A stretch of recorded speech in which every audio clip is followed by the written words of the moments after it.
Another day is in the books here at training camp for the Washington Commanders, day 8 to be exact. And I'm joined by my good friend, Mr. Felix Trammell from 1340 AM Fox Sports Radio. Today might have been the hottest day for us out here. Oh, yeah. He was on. Definitely on camp and the weather. Yeah, I mean, you got the black on. I mean, I got to get you to dry fit. Yeah. I mean, this is dry fit. But yeah. The black does well in the heat, trust me.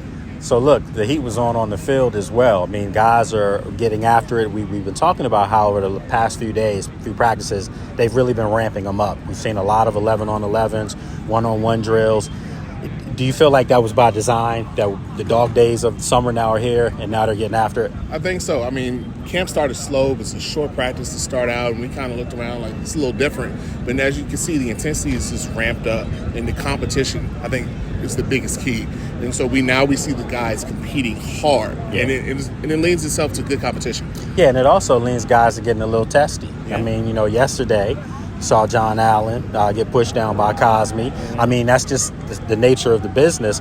But today, guys pushing, shoving, getting after it. No fights or anything like that, but just a good, hard practice. And that's to be expected. Zach Ertz and Percy Butler got into it a little bit after a play, but that's going to happen. The veterans are like, okay, stop leaning on me. Those young guys are fighting for spots. So that's the competition that this team wanted to see. Yeah, I mean, I think, you look at overall, there's certain position groups that we're going to start seeing come to fruition now as far as who's separating themselves. And, I think when you look at the wide receiver room, are they going to keep 6? Are they going to keep 7? I keep saying Jamison Crowder's a lock to make the roster, not just because of his special team prowess, but he proved last year that he still can make plays, getting in and out of his routes. Right. So would he be a 7th or would he be a 6th? What do you think? I think he's part of the 6, and I actually think they keep 6 receivers and 4 tight ends because Crowder can give you value on both ends. Yeah. And realistically, he's your best returner. Yeah. So you got to have him on this roster because guys like Kaz Allen haven't been stepping up and presented with the opportunity.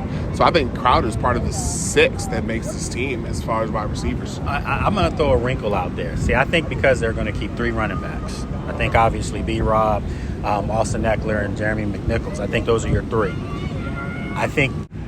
All right, well, I'm going to throw a wrinkle out there. I know it's not traditional that most teams do this, but I have a feeling that you could be looking at 5 tight ends in play here. I don't know about that one. Usually your 4th is kind of that fullback hybrid, but I don't quite see that guy on the roster. But I do expect him to keep 4. And me personally, and we've had this discussion, this is our debate, I see Rodgers as the odd guy out. But it's still early, and I think it's going to be proven in the preseason games. But I definitely think they're keeping 4. So, and looking at it, I could see maybe Rodgers being the odd man out because you do have Zach Ertz. You have that wily veteran. But I just think Rodgers does so many different things well. I'm not sure if a guy like Bates does anything great. I mean, he's more of a blocker. But let's be honest, when he comes into games, doesn't it seem a little bit more predictable? Like teams start overloading side of the defense? And I don't disagree with you. If I had my way, I would actually keep Rodgers over Bates because Bates does the least. But I mean, he's a good blocker.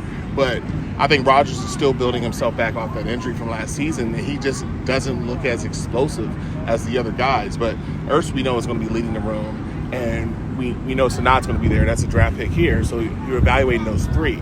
But if I had my way, Bates would kind of be the odd man out. I mean, last regime, doesn't do anything spectacular. He's kind of a system guy versus a Rodgers who can be very explosive when fully healthy. Yeah, and I think Turner has never really been utilized right. I mean, they had him, blocking on D linemen and D ends. I mean, that's not his game. At all. And he's a guy that you spread out wide. Right. So when you look at some of the other position groups, the safety room is deep. Corner room has actually got a lot of players there. How many do you think they keep as far as that secondary? Normally it's around 8, 9. I think in that range because they got a lot of hybrids. Chin comes down, becomes a linebacker.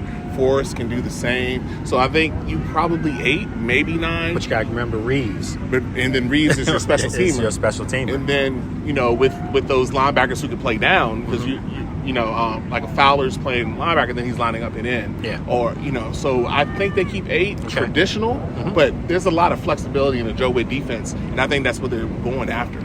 So if I were to ask you one odd man out, and if he sees this, he's going to come, approach you at practice. So one odd man out, it could be any position group. Who do you think is the odd man out that might surprise some people?